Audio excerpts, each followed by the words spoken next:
Hey everyone, in this video I'm going to walk you through the new buyer deposit module in the Adventures in CRE Condo Development Model.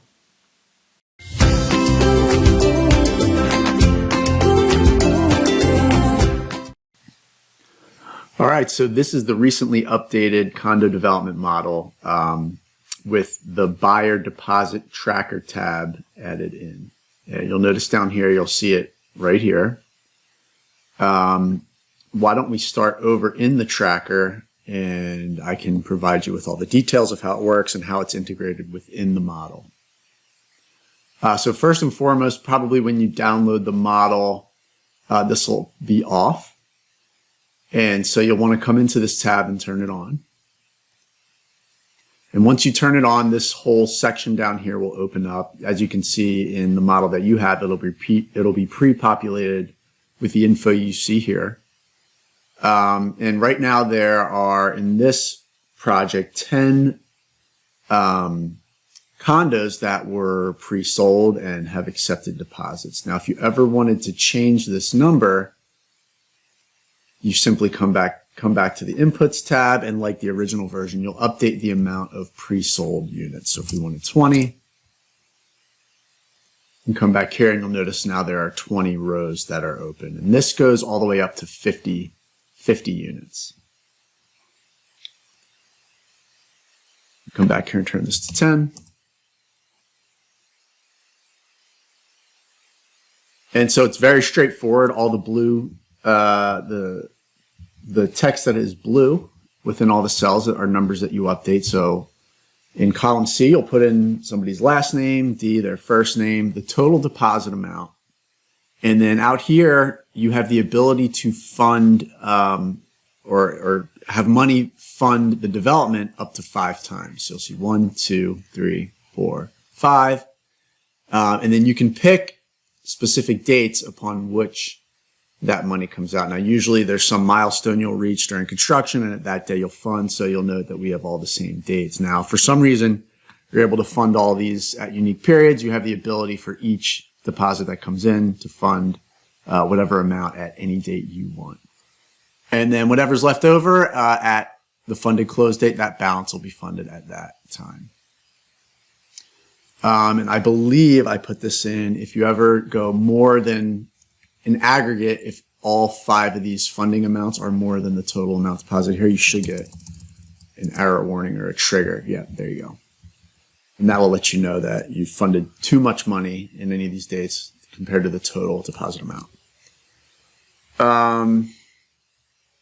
That's really it, I think, on this tab. It's as simple as that. I'll show you how this integrates through the model. So you'll notice on the Summary tab, we now have buyer deposits as a source of funding. So this can decrease your amount of debt or equity that's required. So you can now use the buyer deposits here. And it also comes out down here in the financing assumptions. So you'll have your equity, your buyer deposits, and then the debt down here. And if you know how the models work, and I've explained this in another model, you have the pre-interest reserve, which is here, which is basically calculated.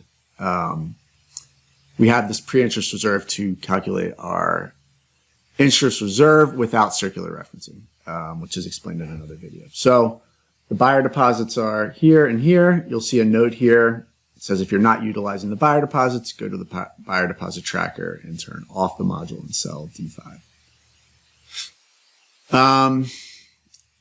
In the cash flow section, we've added buyer deposits here. So this top row will be any date upon which we are utilizing the funds.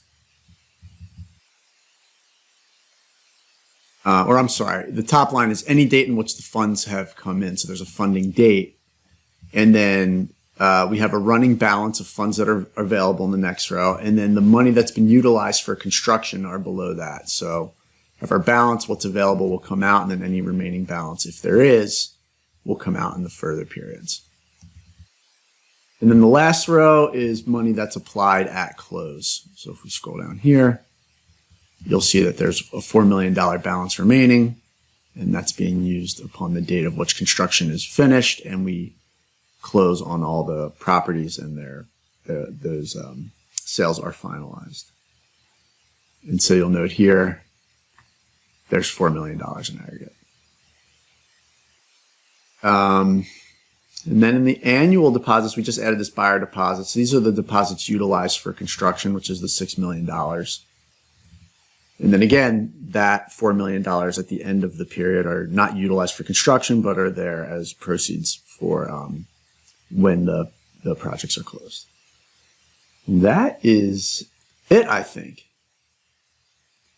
Yeah, so, this is the first version of this buyer deposit tracker. I know there's a lot of uniqueness across the country, so I'd love to hear from folks that are using it, and maybe we get ideas for how to improve upon it. But I hope that this first version is really helpful and will allow you to underwrite some of your projects that you're utilizing buyer deposits for. So I hope that's helpful, and I'll see you in the next video. Thanks.